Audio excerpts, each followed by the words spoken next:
Hello बच्चों, कैसे हैं आप लोग। आई होप कि आप बहुत अच्छे होंगे। और आज हम पढ़ लेते हैं बीएससी 5th सेमेस्टर फिजिक्स का एक most important topic, Planck radiation law from Bose Einstein statistics. एक मोस्ट इंपॉर्टेंट टॉपिक है, तो छोड़ना बिल्कुल नहीं है।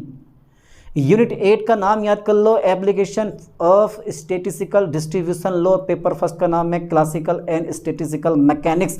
चलिए पहले मैं डाल दो हेडिंग, उसके बाद में करते हैं डिस्कस। ओके सर, डाल दो आप हेडिंग, छोड़ो मत। अरे भैया हेडिंग भी आज का बहुत बड़ा होने वाला है। ये प्लांक जो है भैया पीछे ना छोड़ने वाले, हर कहीं एंट्री मार देते हैं। Planck radiation law. Okay sir, okay. Planck radiation law, ठीक है भैया। Planck radiation law. चलिए सर, किससे? अरे सर किससे क्या? From Planck radiation law from Bose Einstein, okay, statistics. Okay okay sir, okay भैया। बोस आइंस्टीन स्टैटिस्टिक्स याद कर लो ठीक से। हेडिंग का नाम तो कम से कम याद कर लो भैया। कुछ दिनों से मैंने लेक्चर नहीं डाला क्योंकि माइक खराब हो गया था। आप टेंशन मत लो, रेगुलर लेक्चर डालूंगा, घबराओ मत। अच्छा ये बताओ, ब्लैक बॉडी देखी है आपने? अरे यार, ब्लैक बॉडी तो वो चीज़ है जो रेडिएशन रंगीन हो या रंगीन हो अपने अंदर से ट्रांसमिट नहीं करती और ना ही परिवर्तित करती है। वो चीज़ होती है ब्लैक बॉडी। ब्लैक बॉडी एक ऐसी वस्तु है जो किसी भी तरंगदैर्घ्य के विकिरण को अवशोषित कर लेती है। अरे इसको कंप्लीट रेडिएटर भी कहते हैं। और ब्लैक बॉडी द्वारा उत्सर्जित ऊर्जा का मान सबसे अधिक होता है। और ब्लैक बॉडी द्वारा उत्पन्न रेडिएशन को ब्लैक बॉडी रेडिएशन कहते हैं। ये सब कुछ मैंने पिछले लेक्चर में कवर करवा दिया है। डिस्क्रिप्शन में वीडियो का लिंक डाल दूंगा, वहां जाकर आप देख सकते हो। समझ में आया ब्लैक बॉडी क्या? चलिए एक छोटी सी परिभाषा याद कर लो ब्लैक बॉडी की, बताना जरूरी है क्योंकि यहाँ ब्लैक बॉडी काम में आएगी। ब्लैक बॉडी एक ऐसी वस्तु है जो गिरने वाले सभी तरंगदैर्घ्यों के विकिरण को अवशोषित कर लेती है। डेफिनेशन साइड में नोट कर लो वरना वीडियो देख लो, ठीक है। चलिए करवाता हूँ मैं Planck radiation law from Bose Einstein statistics. सब ओके। तो फोटोन के बारे में 1 मिनट के लिए बता दूं मैं आपको। तो फोटोन एक इनडिस्टिंग्विशेबल पार्टिकल होता है, यानी कि समरूप होते हैं, परस्पर पहचान ना रखने वाले होते हैं, ठीक है। चलिए मैं इस लाइन पे लिखता हूँ, लाइन पे ध्यान देना। फोटोन जो होता है मेरे दोस्तों, पढ़ रखा आपने फोटोन के बारे में। तो फोटोन क्या होता है चेक करते हैं। फोटोन एक, ठीक है भैया, ठीक है, डिस्टिंग्विशेबल, ओके ओके ओके, ग्यूसेबल क्या होता है बेटा? पार्टिकल होता है। ओके ओके ओके, पार्टिकल होता है। अच्छा इसकी ऊर्जा कितनी होती है? पार्टिकल होता है। अच्छा बेटा इसकी कुछ ऊर्जा तो होती होगी। हाँ होती है। इसकी ऊर्जा कितनी होती है? h न्यू होती है। यानी कि फोटोन की ऊर्जा कितनी होती है मेरे दोस्तों? h न्यू होती है। Okay okay okay.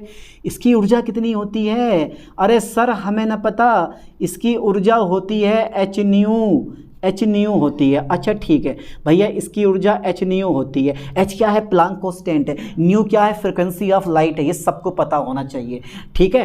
अब एक खास बात मैं आपको बता दूं कि ब्लैक बॉडी द्वारा उत्सर्जित होने वाले फोटोनों की संख्या अनिश्चित होती है। बात तो सही है, बात तो कहीं ना कहीं पॉइंट वाली है कि ब्लैक बॉडी द्वारा उत्सर्जित होने वाले फोटोनों की संख्या अनिश्चित होती है। मतलब Ni = 0 नहीं होगा।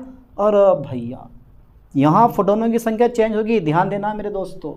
यानी कि ब्लैक बॉडी मैंने बता दिया थोड़ा सा इसके बारे में।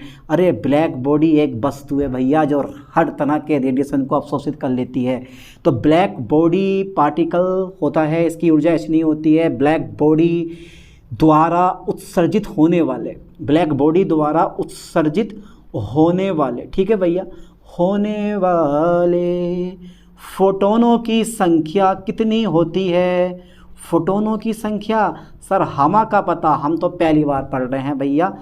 अनिश्चित होती है, अनिश्चित होती है। ओके, अनिश्चित होती है। बहुत बड़ी लाइन है ये, लाइन बहुत बड़ी है। इसका यूज करने वाला हूं मैं। ब्लैक बॉडी द्वारा उत्सर्जित होने वाले फोटोनों की संख्या निश्चित होती है। अब एक बात करते हैं, एक ब्लैक बॉडी मैंने पकड़ लिया, एक या मेरा पास ब्लैक बॉडी है भैया। इस ब्लैक बॉडी को मैंने पकड़ लिया। इस ब्लैक बॉडी पे क्या होगा? एक फोटोन आया गिर गया। अरे यार ऐसे नहीं गिरा, तो ये क्या है, फोटोन की ऊर्जा है। फोटोन आया गिरा, यानी कि एच न्यू फोटोन, यानी कि एच न्यू ऊर्जा वाला फोटोन ब्लैक बॉडी की इस दीवार द्वारा जब अवशोषित होता है तो भैया इसे एक फोटोन से अनेक फोटोन क्या होते हैं, बाहर निकलते हैं, अनेक फोटोन बाहर निकलते हैं। यानी कि एच न्यू 1 वाला हो सकता है, एच न्यू 2 वाला हो सकता है, एच न्यू 3 वाला हो सकता है, अरे डॉट डॉट डॉट बहुत सारे हो सकते हैं। लाइन पे ध्यान देना है, समझ लेना है इस चीज़ को। हाँ भैया समझ लोगे ना, अरे समझ गए हो गए। यानी कि जब एच न्यू, ठीक है, ऊर्जा वाला फोटोन, एच न्यू ऊर्जा वाला कौन बेटा, फोटोन जो होता है, जब एच न्यू ऊर्जा वाला फोटोन ब्लैक बॉडी, ठीक है, ब्लैक बॉडी, ठीक है, ब्लैक बॉडी, जब एच न्यू ऊर्जा वाला फोटोन ब्लैक बॉडी की दीवार द्वारा अवशोषित होता है, दीवार द्वारा क्या होता है बेटा, अवशोषित होता है। ओके सर, अच्छा सर ये अवशोषित भी होता है, अवशोषित होता है, ठीक है। तो ठीक है, तो new 1 comma new 2 dot dot dot dot dot dot dot dot, ठीक है, आवर्ती वाले, ठीक है, आवर्ती वाले अनेक फोटोन क्या होते हैं, अनेक फोटोन ब्लैक बॉडी से उत्सर्जित होते हैं। अनेक फोटोन कैसे बेटे, ब्लैक बॉडी से, ब्लैक बॉडी से क्या होते हैं, उत्सर्जित होते हैं। अब लगा लो हिसाब, उत्सर्जित होते हैं। यानी कि क्या समझ में आया, यहाँ समझ में आया कि जो एच न्यू होगी वो H new 1 plus H new 2 plus dot dot dot dot dot dot बहुत सारे होंगे, ठीक है। यानी कि जो ये एच न्यू आया, यानी कि जब एच न्यू ऊर्जा वाला कोई फोटोन, ठीक है, ब्लैक बॉडी की दीवार पर अवशोषित होता है तो new 1 new 2 new 3 dot dot dot ऊर्जा यानी कि आवर्ती वाले फोटोन, अनेक फोटोन उत्सर्जित होते हैं। किससे, ब्लैक बॉडी से। इसका मतलब एच न्यू जो होता है वो इन सबके योग के बराबर होगा। आई होप कि यहाँ तक समझ में आ गया होगा। चलिए मैं आगे देखता हूँ। फॉर एग्जाम्पल मैंने जो ये बोला ना, ये वाला जो चीज़ जो बोली है मैंने ये जो बोला है, क्या बोलते हैं, ब्लैक बॉडी द्वारा उत्सर्जित होने वाले फोटोनों की संख्या अनिश्चित होती है। इसका मतलब ये हुआ कि अगर मैं सिग्मा आई लूँ और भैया मैं एन आई लूँ तो ये बराबर नहीं होगा भैया कांस्टेंट के, ये नियतांक के बराबर नहीं होता है, ठीक है। यानी कि मैं इसको लिख सकता हूँ सिग्मा आई और भैया एन आई इक्वल टू नहीं है किसके, जीरो के। या मैं इसको लिख सकता हूँ, या मैं इसको इरेज कर दूँ मैं, चलिए मैंने इसको इरेज कर दिया। अब ये भैया प्रूफ होना शुरू हो गया है, ध्यान देना। ये सबको याद होता है, प्लांक रेडिएशन लो पढ़ के आए हैं आप लोग, नहीं पढ़ा तो देखना मैं प्रूफ कैसे करता हूँ, आवर्ती के पदों में भी और तरंग दैर्ध्य के पदों में भी। चलिए इसको आप लिख सकते हो सिग्मा, हाँ सर लिख सकते हैं, sigma delta N I equal to, भैया मेरे पास बराबर नहीं होगा किसके, जीरो के। बट आप जानते हो फोटोन का स्पिन कितना होता है, 1 होता है। अच्छा फोटोन का स्पिन 1 होता है तो ठीक है, बोस आइंस्टीन स्टैटिस्टिक्स लागू हो जाएगी, ठीक है, इस पर फोकस करना है, ठीक पे। और इसके संचरण की इसके संचरण यानी कि ट्रांसमिशन के 2 मोड्स होते हैं, यानी कि 2 मोड होते हैं, sigma delta N I equal to 0, ठीक है। फोटोन का जो स्पिन होता है, इसको याद करो, कवर करो, फोटोन का स्पिन कितना होता है बेटे, 1 होता है। फोटोन का स्पिन कितना होता है, 1 होता है, ठीक है। इसके संचरण की, किसके, इसके संचरण की इसके संचरण के 2 मोड्स होते हैं, यानी कि 2 विधाएं होती हैं, 2 मोड्स होते हैं। ओके सर, 2 मोड्स होते हैं, ओके 2 मोड्स होते हैं। अब भैया आइंस्टीन यानी कि बोस आइंस्टीन के अनुसार फोटोनों की संख्या निकाल दें, पता होनी चाहिए कि बोस आइंस्टीन, ठीक है, बोस आइंस्टीन शॉर्ट में लिख दिया मैंने, के अनुसार फोटोनों की संख्या, फोटोनों की के अनुसार फोटोनों की संख्या यानी नंबर ऑफ फोटोन। तो फॉर्मूला याद है आपको, फोटोनों की संख्या, हाँ भैया, अरे सर नंबर याद है, फोटोनों की संख्या कितनी होती है, एन आई इक्वल टू, ठीक है सर, और कितना होता है, N I equal to 1 upon, ठीक है, ई, ठीक है, ठीक है, ठीक है, ठीक है, अल्फ़ा प्लस बीटा और ई आई माइनस के 1, और यहाँ होता है ऊपर जी आई, ठीक है, लाइन पे ध्यान देना। ओ माय गॉड, ए जी आई होता है, ठीक है। ये मेरे पास डेटा बन के तैयार हो गया। ओके, अभी मैंने एक क्वेश्चन नहीं बनाई है, बात तो यहाँ अब आती है, तो जब ये delta N I equal to 0 होता है ना, तो इस अल्फ़ा को हम 0 मान लेते हैं, अल्फ़ा बराबर 0 लेने पर, ठीक है सर, अल्फ़ा बराबर 0 लेने पर। Okay okay okay. अल्फ़ा बराबर ध्यान देना बेटे 0 लेने पर, और भी प्लस यानी कि न्यू, ये आवर्ती है, न्यू तथा न्यू प्लस डी न्यू, ठीक है, आवर्ती परास में, लाइन पे ध्यान दो, आवर्ती परास में फोटोनों की संख्या कितनी हो जाएगी, फोटोनों की संख्या। अरे भैया ला सर ये भी पूछने वाली बात है, न्यू तथा न्यू प्लस डी न्यू आवर्ती परास में फोटोनों की संख्या मैं निकालने वाला हूँ। तो ये जो एन आई है ना बेटा, ये एन न्यू बन जाएगा और इंटू डी न्यू हो जाएगा, ऐसी जी न्यू हो जाएगा, ऐसी भैया मेरे पास डी न्यू हो जाएगा, और अपोन में मेरे पास कितना आ जाएगा, क्योंकि अल्फ़ा 0 हो चुका है, अल्फ़ा जब 0 हो चुका है तो मेरे पास कितना आ गया बेटा ए, और ये आ गया तुम्हारे पास कितना बीटा और ई आई माइनस के 1। ये इतना डाटा मेरे को मिल गया। कंप्लीटली राइट, समझ में आया यहाँ तक, समझ में आ गया ना इतना। चलिए अब थोड़ा सा ना बीटा और ई आई का मान लगा दो। चलिए बीटा बराबर होता है 1/kT, okay sir, where K equal to Boltzmann constant and T for temperature, okay sir. E से जो है ना मेरे पास ई आई, इसको मैं लिख दूंगा एच न्यू, आप चाहते हो तो वरना आई हटा दो, खाली ई रहने दो।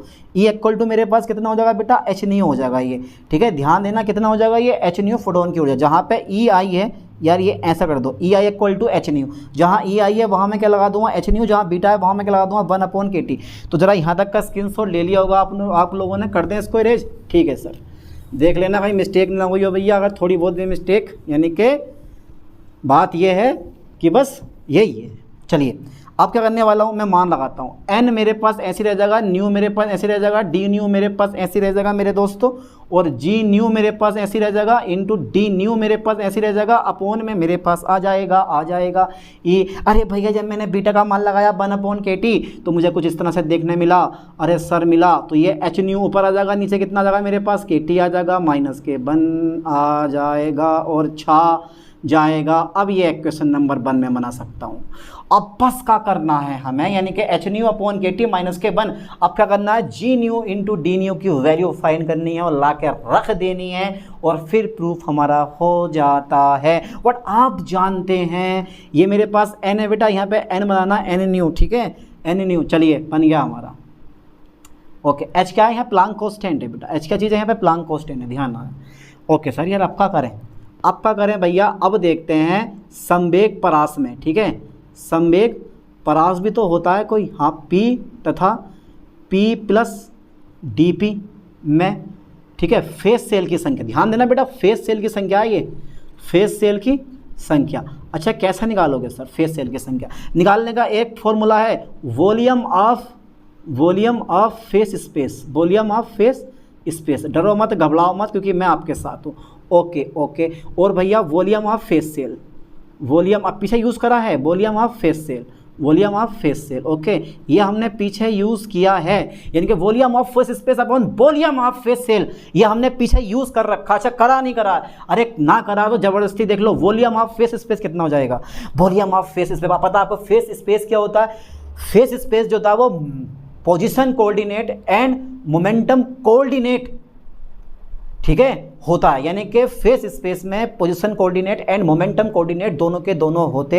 हैं। अब मैं यही चीज़ यूज़ कर रहा हूँ, अरे भैया आयतनी समाकलन, ठीक है, अच्छा सही है, dx यानी कि dx comma dy comma dz, okay. चलिए साहब, फिर आयतनी समाकलन मेरे पास आ जाएगा, p यानी कि dpx dpy और dpz, ठीक है, इस तरह से मेरे पास बन के तैयार हो गया। और एक चीज़ और बता दूं मैं, फेस सेल का साइज यानी कि फेस सेल का वॉल्यूम हमारा कितना होता है मेरे दोस्तों, एच नहीं होता है। इस बात को ध्यान देना, नेगलेक्ट मत करना, ये बहुत ज़रूरी काम की चीज़ है आपके लिए, ठीक है। और ये किसके बराबर आगा मेरे दोस्तों, GP इंटू DP, ठीक है भैया, फिर से GP इंटू DP, ये इसके बराबर आ जाएगा मेरे पास, GP इंटू DP और GP इंटू DP, सही करके लिख लो इसको, इतना मेरे पास आ गया। अब पता होना चाहिए यार, ये तो मेरे पास वॉल्यूम हो गया, ये क्या मेरे पास बेटा वॉल्यूम हो गया, ठीक है। अब इस चीज़ को जब मैं फाइंड करूँगा ना, इस चीज़ को जब मैं फाइंड करूँगा तो मेरे पास आएगा, इसकी वैल्यू आती है 4πp²,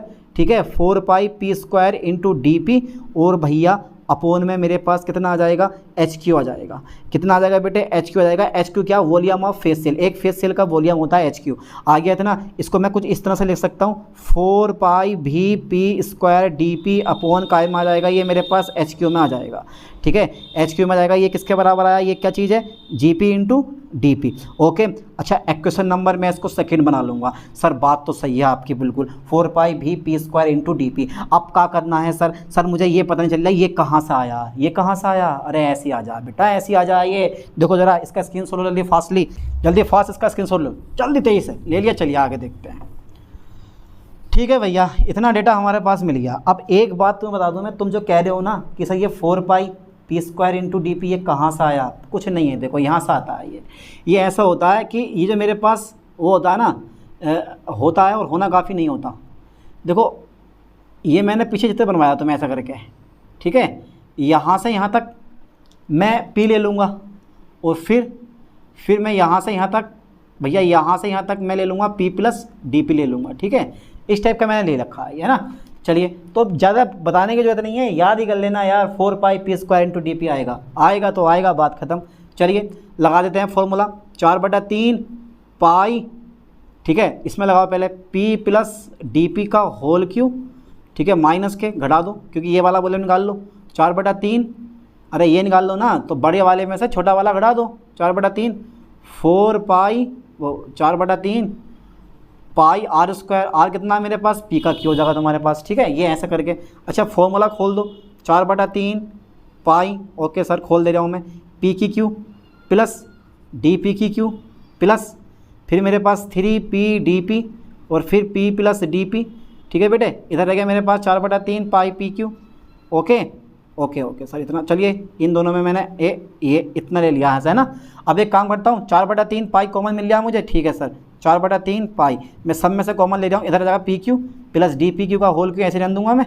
ठीक है, प्लस के मेरे पास अंदर मल्टीप्लाई कर दो, 3P² DP, 3P² DP और प्लस के 3PDP, 3P और DP का स्क्वायर, और भैया ये रह गया मेरे पास P की क्यू। ठीक है, अब PQ से PQ कैंसिल हो गया, ये DP बहुत छोटा होता है तो इसे भी छोड़ देंगे, बचा मेरे पास कितना, और मेरे पास इधर भी DP है तो इसे भी छोड़ देंगे, मेरे पास सिर्फ ये रह गया 4/3 पाई। ठीक है, कितना रह गया मेरे पास? 3P² और DP रह गया है ना, 3P² DP रह गया, तो 3 से 3 कट गया, 4πP² इंटू DP, तो 4πP² इंटू DP आइए हमारा, ऐसे करके निकाल लेते हैं। तो घबराने वाली बात नहीं है, हर चीज़ का तोड़ होता है, हर चीज़ का हल होता है, बशर्ते आप पढ़ाई पे ध्यान दो। ठीक है, चलिए मैं आगे देखता हूँ। तो मैं इसको रेज करता हूँ, उतारना है ले लो स्क्रीन शीट, वरना छोड़ दो इस चीज़ को। ठीक है, चलिए मैं आगे देखता हूँ। अरे भैया मोमेंटम कोऑर्डिनेट और पोजीशन कोऑर्डिनेट भी तो होते हैं ना, जो कि किसी भी पार्टिकल की पोजीशन को शो करते हैं। अगर आप सोच रहे हो कि सर P तो डिस्टेंस की फॉर्म में आपने लिए, ये तो संवेग है, ले लेते हैं। चलिए आगे देखते हैं, GP इंटू DP इतना गया। अब आवर्ती के पदों में निकालना है मुझे इसको। यहाँ जो GP आप देख रहे हो ना, वहाँ पर आना चाहिए Gnu इंटू DNu, तभी तो हमारा ये आएगा Gnu इंटू DNu। चलिए देखते हैं भैया, हमें पता होना चाहिए, हमारे संवेग का एक फॉर्मूला आता है। देखो फोटोन की ऊर्जा होती है E = hν, यही तो होती है, तो हम लिख सकते हैं इसको E = sc/λ, और लिख सकते हैं नहीं, और पता होना चाहिए h/λ डी ब्रोगली इक्वेशन से ये P के बराबर होता है, तो P बराबर आ जाएगा E/c, यानी कि P बराबर आ जाएगा, E का मान होता है hν/c। अरे सर ये तो बड़ी अच्छी बात बताई है, ये तो बड़ी अच्छी बात बताई है भैया फोटोन के लिए। सर ये फोटोन बड़ा देर से कुल बुला रिया, इसका तो काम खत्म करो। अरे खत्म कर देंगे, सबर रखो। hν/ कितना आ जाएगा मेरे पास? c आ जाएगा, समझ में आ गया? कर दो डिफ्रेंशिएशन, DP = मेरे पास हो जाएगा hDν/c, क्योंकि c तो प्रकाश की चाल है, कितनी होती है? 3 लाख किलोमीटर पर सेकेंड, या 3 × 10⁸ मीटर पर सेकेंड। और h क्या है? Planck constant is value 6.6 × 10⁻34 joule second. ये आपको आनी चाहिए क्योंकि ये बेसिकली छोटी मोटी चीज़ें होती हैं। चलिए P = hν आ गया मेरे पास, P = मेरे पास कितना आ गया? hν, DP = कितना? अरे समीकरण 2 में लगा दो सर, क्यों देर कर रहे हो? अच्छा समीकरण 2 से, अच्छा सर समीकरण 2 की बात कर ली आपने, तो अब हम तो भैया चुपचाप बैठे देख रहे हैं। समीकरण 2 ये है हमारी। चलिए sir GP and the DP and the sub कुछ हो जाएगा, इसमें टेंशन मत लो।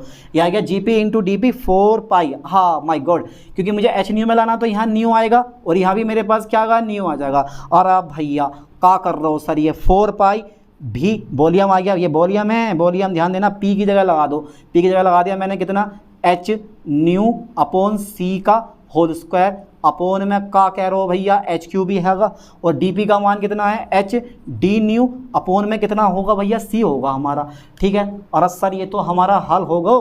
अच्छा तो हल कर लो, देखो मैं डायरेक्ट कर दूं हल।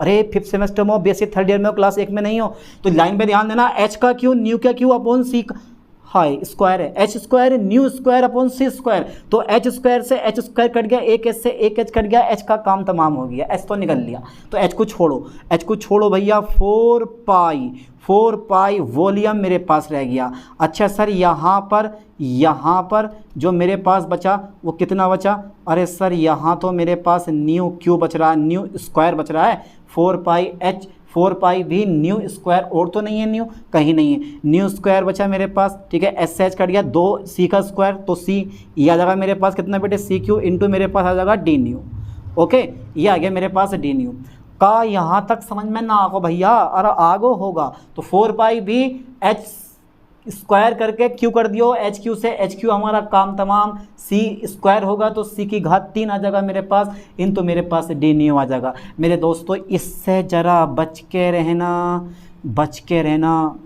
ठीक है। आ गया था ना हमारा, ओके। अब क्या करने वाले हैं, अभी क्या नहीं करने वाले हैं, पता होना चाहिए। फोटोन के संचरण की 2 विधाएं होती हैं, फोटोन के संचरण के 2 मोड्स होते हैं। अब जो 2 मोड्स होते हैं ना, मैं यहाँ लिख दे रहा हूँ फोटोन के संचरण के, ठीक है, फोटोन के संचरण के भैया, फोटोन के संचरण के 2 मोड्स होते हैं। अरे कितने मोड्स होते हैं भैया, 2 मोड्स होते हैं, यानी कि 2 विधाएं होती हैं, तो गुणा कर दो, जी न्यू और डी न्यू, 4 दूनी 8 पाई भी, मत कहना कि सर ये 2 कहाँ से आपने ऐड कर दिया, अरे भैया 2 विधाएं होती हैं। अब समीकरण 1 में रख दो, समीकरण 1 से भैया, समीकरण 1 से, चलिए मैं जरा इसको इरेज कर दूँ, भैया कर दिया मैंने, लो समीकरण 1 भी हमारे काम आएगी, समीकरण 1 भी हमारे काम आएगी।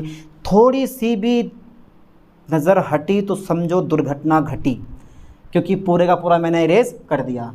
पर अपने आप पे कॉन्फिडेंस होना चाहिए कि बिल्कुल हम सही करते हुए जा रहे हैं, और थोड़ी बहुत अगर कहीं मिस्टेक हो गई है तो ठीक कर लेना उसको, ठीक। कभी यार मेरे ऊपर रह गया यार मैंने गलत कर दिया, क्योंकि यार इसको बोर्ड पे पढ़ाना भी है और लिखना भी है और यार इसको समझाना भी है। अब 3 काम मैं एक साथ कर रहा हूँ, समझ रहे हैं आप लोग, अरे मेरी बातों को तो आप समझ ही जाते हो। ये आ गया था ना मेरे पास, और डी न्यू, और भैया ये का है हमारे पास, इसको मैं ऐसे कर दे जाऊँ, ई H nu upon K T और माइनस के 1, ठीक है, ये मैंने ऐसे कर दिया, ओके।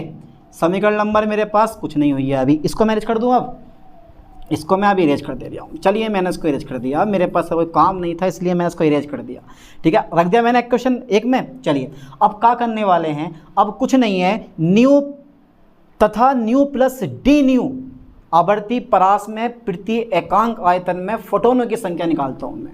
लाइन पे ध्यान देना, न्यू तथा new plus new D new आवर्ती परास में, चलिए बेटे मारकर थोड़ा दम तोड़ गया, परास में, आवृत्ति परास में, ठीक है, आवृत्ति परास में, ठीक है, प्रति एकांक आयतन में,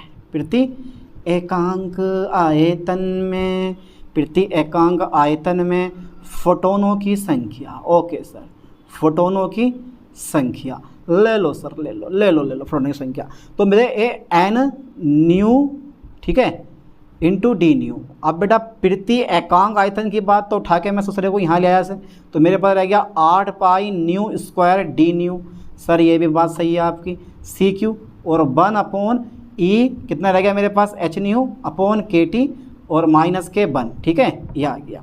दिख रहा ना ये साफ साफ, मैं दिखाई दे रहा हूँ, अरे मैं तो क्यों दिखाई दूंगा यार, जब मैं पढ़ा रहा हूँ तो दिखाई दूंगा। हो गया था ना कंप्लीट हमारा, ठीक है। क्वेश्चन नंबर मेरे पास कौन सी हो गई, 3rd हो गई, मैं ज़्यादा क्वेश्चन नहीं बना रहा हूँ, ठीक है। अभी सोचा यार क्वेश्चन में पूरा टाइम बर्बाद कर दिया।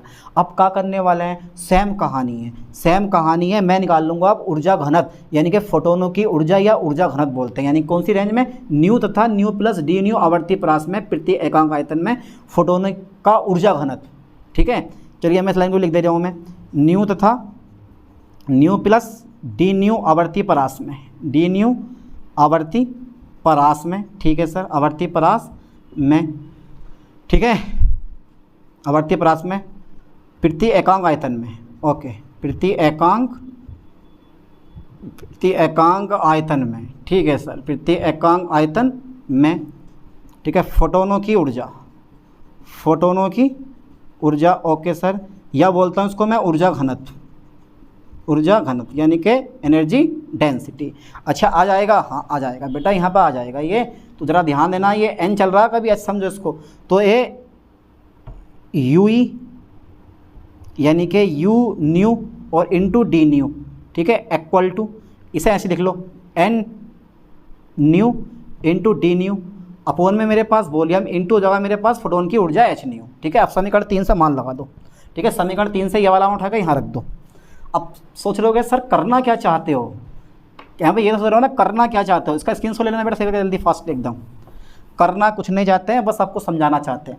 चलिए जब मैंने रखूँगा समीकरण 3 से, ओके सर ओके, समीकरण 3 से बस हो चुका है, सांस ले लो जरा, समीकरण 3 से, और ये रख दो ऊर्जा घनत्व you new into D nu, ठीक है, इक्वल टू मेरे पास कितना आ जाएगा बेटा, इसका मान लगा दो 8 pi nu square D nu upon में कितना आ गया मेरे पास एच क्यू, ठीक है, इंटू 1 अपॉन ई H nu upon K T minus K 1 और इंटू मेरे पास कितना हो गया बेटा एच न्यू हो गया, ठीक है, ओके हम right, okay sir right, okay right 8 pi H और न्यू स्क्वायर न्यू, तो ये हो गया बेटे न्यू क्यू अपोन में कितना आ गया मेरे पास एच क्यू नहीं था यहाँ पे, कितना था सी क्यू था, क्योंकि ये वाला मैं उठा कर रख जाऊँ तो एच की जगह मेरे पास कितना आ गया सी क्यू आ गया। मैं भी तो कह रहा हूँ एच कहाँ से आ गया इसमें, ये सी क्यू आ गया, ठीक है, क्योंकि हमने ये वाला मान उठा के हमने यहाँ पर ला कर रख दिया है, ओके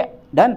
अरे ऐसे ही डन हो जाता, 8 पाई एच आ जाएगा, न्यू की घात 3 हो जाएगी अपॉन सी हो गया, और डी न्यू मेरे पास पहुँच जाएगा इधर बेटा, तभी तो बोल रहा हूँ थोड़ा बहुत भी गलत, ये एच है, ठीक है, एच न्यू चलता आ रहा है माइनस के 1, ओके ये आ गया मेरे पास इतना कंप्लीट राइट, और ये आ गया मेरे पास यू भी इंटू डी भी यानी कि फोटोनों का ऊर्जा घनत्व, और यही क्या चीज़ है हमारी, यही क्या चीज़ है भैया, यही मेरे पास प्लैंक रेडिएशन लॉ है, किसके पदों में, आवर्ती के पदों में, ठीक है, आवर्ती के पदों में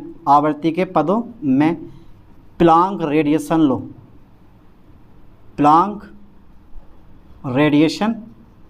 लॉ है, ठीक है, हो गया काम हमारा, यानी यही आवर्ती के पदों में प्लैंक रेडिएशन लॉ है। 8 pi H nu cube upon C cube into D nu E H nu upon K T minus K 1, याद करके ले जाइयो, अगर डेरिवेशन ना भी हो रहा हो ना तो लिखिए, आधा नंबर मिल ही जाएगा। लॉन्ग क्वेश्चन आता डेरिवेशन प्रूफ करना होता। फिलहाल तो अभी एक पॉइंट और रह गया, आप पूछोगे सर वो पॉइंट कौन सा रह गया, अरे यार ये भी कोई पूछने वाली बात है, तरंग ढेर्य के पदों में रह गया। चलिए मैं इसका स्क्रीनशॉट ले लिया होगा आप लोगों ने, मैं इसका इरेज कर रहा हूँ, ओके सर कर दीजिए सर आप इसको स्क्रीन। अच्छा बेटा तरंग ढेर्य के पदों में, ओके सर, तरंग ढेर्य के पदों में मैं कैसे लिखूंगा इस चीज़ को, वो मेरे पास तरीका है, तरंग धैर्य के पदों में। अच्छा सटीक परिभाषा बताओ तरंग धैर्य के पदों में, सटीक परिभाषा बताओ तरंग धैर्य की, एक लाइन में जल्दी फास्टली मुझे लिख के भेजो क्या होता है तरंग धैर्य, कमेंट करो जल्दी फास्ट, तरंग धैर्य के पदों में।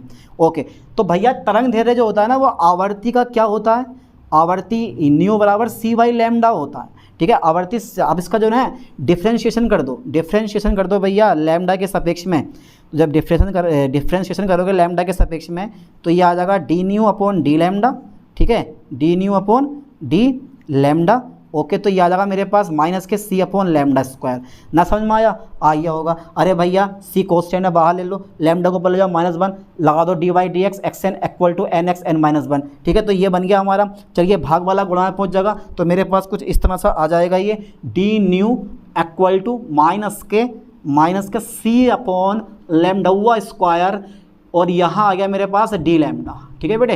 अब मैं जो है ना यहाँ पे मैं डी न्यू मूड लगा दूंगा क्योंकि मुझे माइनस में मान नहीं लेना है, जो चीज़ मुझे नहीं चाहिए वो नहीं चाहिए, जो चीज़ चाहिए वो चाहिए हर एक कीमत पे।